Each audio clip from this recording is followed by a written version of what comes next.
Hello friends, आज मैं आपको बताऊंगा गाय भैंस को नमक देना क्यों ज़रूरी है, कितना नमक देना चाहिए,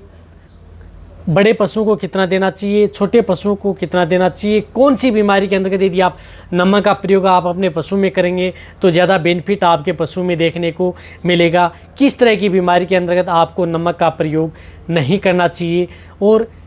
नमक की जो मात्रा होती है वह कितनी आपको सही देनी चाहिए, यानी पूरी डिटेल से आपको बताया जाएगा। क्योंकि मेरे पास बहुत इस तरह कमेंट्स आ रहे थे कि सर हमारी जो गाय भैंस है इसको नमक देना ज़रूरी है क्या। तो आज की वीडियो के अंदर डिटेल से बताया जाएगा। लंबी ज़रूर होगी वीडियो, स्किप करके में देखना, पूरा देखेंगे, पूरा प्रॉपर नॉलेज आपको मिल जाएगा। देखो, सबसे पहले तो मैं आपको बताना चाहता हूँ जो नमक होता है उसका जो रासायनिक सूत्र होता है, वैसे सोडियम क्लोराइड होता है, NaCl होता है, यानी इसका रासायनिक नेम होता है वो सोडियम क्लोराइड होता है। और नमक के अंतर्गत सोडियम होता है,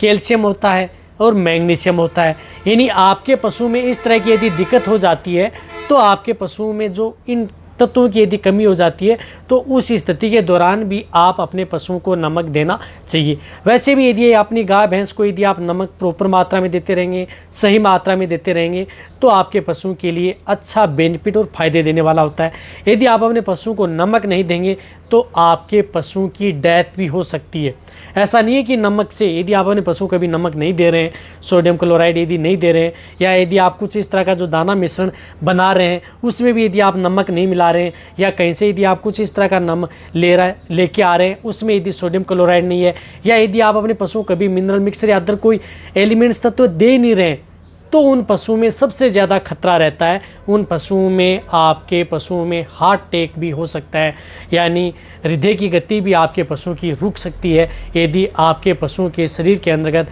इलेक्ट्रोलाइट्स जिस प्रकार से ये सोडियम क्लोराइड यदि आपके पशु में नहीं होगा तो।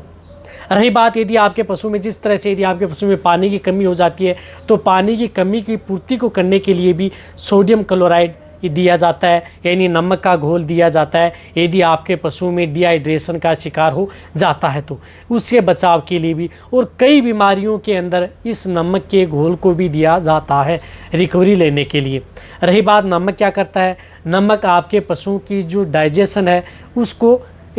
अच्छा करता है, यानी पाचन है आपके पशुओं का अच्छा करता है, यानी पाचन के लिए नमक बहुत ही ज़्यादा ज़रूरी है। रही बात जिन पशुओं में यदि लार कम निकलती है, जिन पशुओं में जैसे जुगाली कम कर रहा है तो जुगाली कई बार आपका पशु यदि आपके पशुओं के मुंह से लार कम बनती है तो उसकी वजह से भी आपका पशु जुगाली कम करता है, खाना कम खाता है, तो भी आपके पशुओं की लार बनाने के लिए भी नमक का प्रयोग किया जाता है। यानी नमक बहुत ज़्यादा ज़रूरी होता है।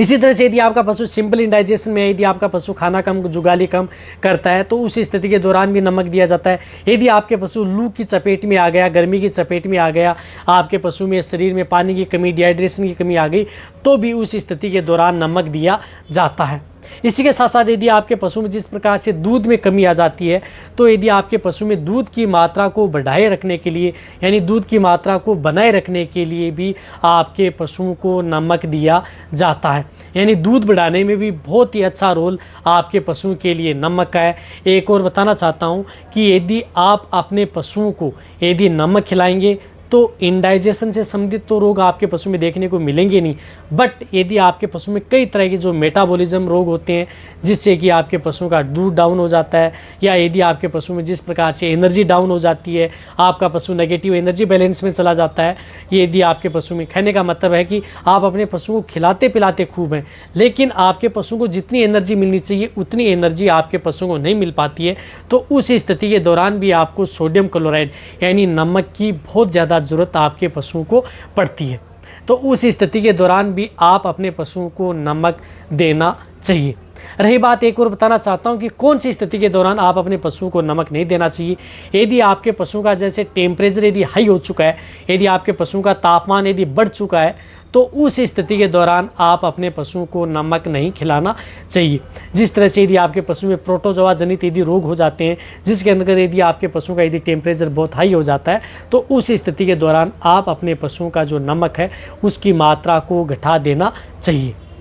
इस बात का आपको ज़रूर ध्यान रखना है यदि आप अपने पशुओं को यदि ये नमक खिलाएंगे तो।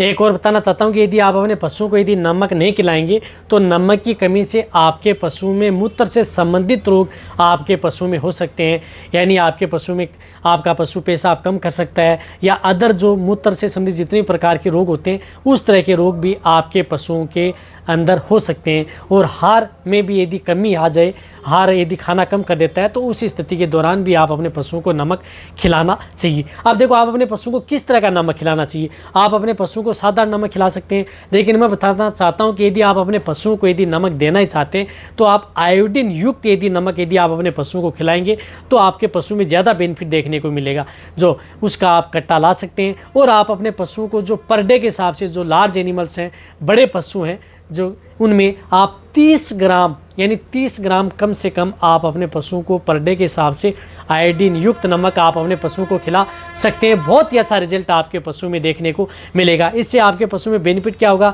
यदि आपके पशु में जिस प्रकार से गलघोटू रोग होता है, एचएस यदि रोग हो जाए, हेमोरेजिक सेप्टिसीमिया रोग है, उससे भी आप अपने पशुओं को बचा सकते हैं, क्योंकि वह भी आपके पशु में आयोडीन की कमी से की वजह से होता है। इसी तरह से यदि आप अपने पशु को यदि आयोडीन युक्त वाला यदि नमक खिलाएंगे तो उसकी वजह से आपके पशु में जिस जगह जगह शरीर पर गांठें, चर्म रोग, इस तरह की दिक्कत आपके पशु में देखने को नहीं मिलेंगी। ये भी आपको ध्यान में रखना है। जगह जगह आपके पशुओं के शरीर पर गांठें नहीं बनेंगी।